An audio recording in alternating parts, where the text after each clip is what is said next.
This is Jen Pope from PSI and enjoying our time at the PSI booth and learning from lots of different partners. And I'm lucky to have Dr. Samu Dube here, who is the Executive Director from FP2030. Thank you very much. I'm also excited to be here. This is my first ICFP, and my name is Dr. Samukeliso Dube. I'm the Executive Director of FP2030. Dr. Dube, it's great to see you, and I know it's your first conference, and I'd love to hear from you in your new role, what you have found exciting while being here and what you're learning about that you're hoping to bring to FP2030. First, I would like to acknowledge that even though it's my first ICFP conference, I am standing in the shoulders of giants. People like Beth, who actually did phenomenal work before me to actually build this institution from ground up. I think she really deserves an applause. The second thing for me is learning how, yes, we talk about power shifting, we talk about all these things that we need to do, but I'm seeing more and more country ownership, which is countries are showing up. Countries are saying we are going to be using family planning as a development agenda, and they are shifting narratives in their own right to make family planning work for women. And if this trajectory continues, I'm sure we are set up for success. I agree. And it's been nice seeing, as you talked about Beth, what she did in the team on the ground. And we made a commitment for FP 2020 around reaching more than 10 million youth. We just announced yesterday that we are going to scale and innovate people-centered solutions for over 100 million people. And for me, people-powered is so central to the work we are doing. And I'd love to hear from you. What do you view as people-powered SRH? It's ownership. Who owns the agenda and who should own it? Women and girls, of course. A people-powered agenda for me is where women say, I want this. When a woman is seeking contraceptive devices or products from a PSI, they are not seeking them so that they reduce their own chances of dying. People don't think about that. They just want to rest their bodies. They just don't want any unintended pregnancy. They just want more for their children who they perhaps have. They want to finish college. They want to do more in terms of opportunity creation in their own right. I actually think that for me, people powered is about realizing that women do have solutions that they want for their own problems. Tapping into that will make sure that we can make progress in many ways than one. That actually aligns nicely to the work we're doing around self-care and working through our Self-Care Trailblazers group and trying to advance that as part of the health system. And so I'd love to hear from you in terms of what more can people be doing to advance giving agency, choice, and voice to women and girls, and thinking through other modes of service delivery and connections in order for them to realize their choices that they want to make. It's information, right? So self-care is one, because you want to put power back into the hands of a woman, but you also want them to have information to make those decisions. There's a digital revolution, we talk about it, but it's about making sure that that phone that a woman owns certainly revolutionizes her life in terms of the information that she can access, the help that she can get if she doesn't have those resources. Who can she call 24/7 when she needs information?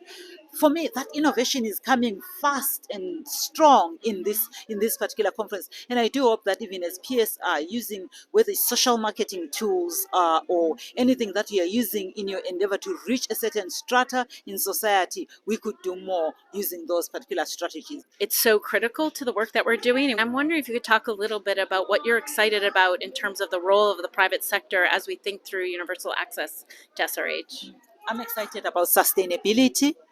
And also, I'm excited about us recognizing that nearly one in 3 women and girls are actually accessing products and services outside public health systems, and us acknowledging that whether it's within the UHC framework means we are progressing.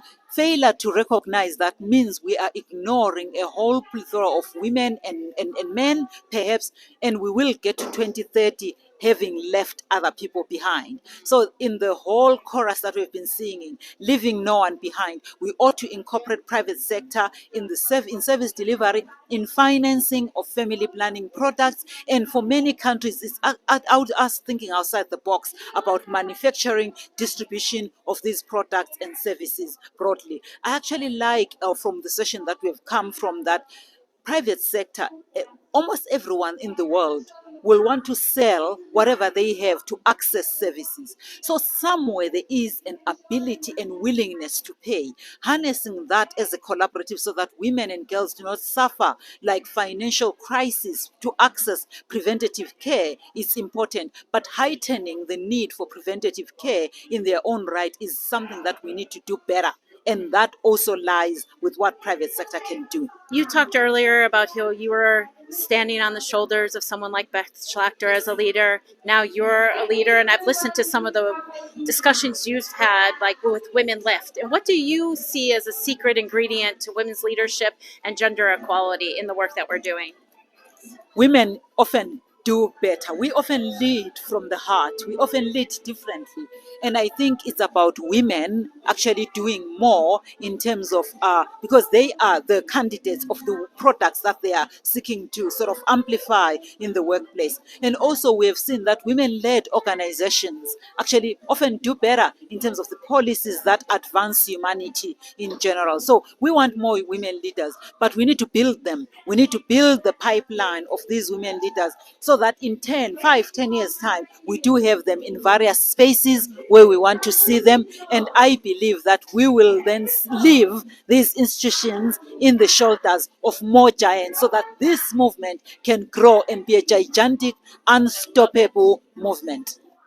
I love it. And, you know, one of the things, I met the state minister of Norway here, and she reminded us that she was a IPCD youth advocate and leader. And so it's wonderful to think. And so I'd love to hear, where do you see youth are playing an even bigger role within the FP 2030 movement? You know, youth, Senegal, Sierra Leone, the countries I've visited, DRC, they are demanding more. They want to be equal partners because they do these services, they deliver these services. They want to be at the table in policy formulation. So we are including them. In fact, we are hiring a youth advisor at a senior level to be based in our hub in Abuja in Nigeria so that they lead our global work on youth. That's how important FP 2030 is taking the youth engagement work within the movement. And also recognizing that youth are actually beneficiaries of these services largely.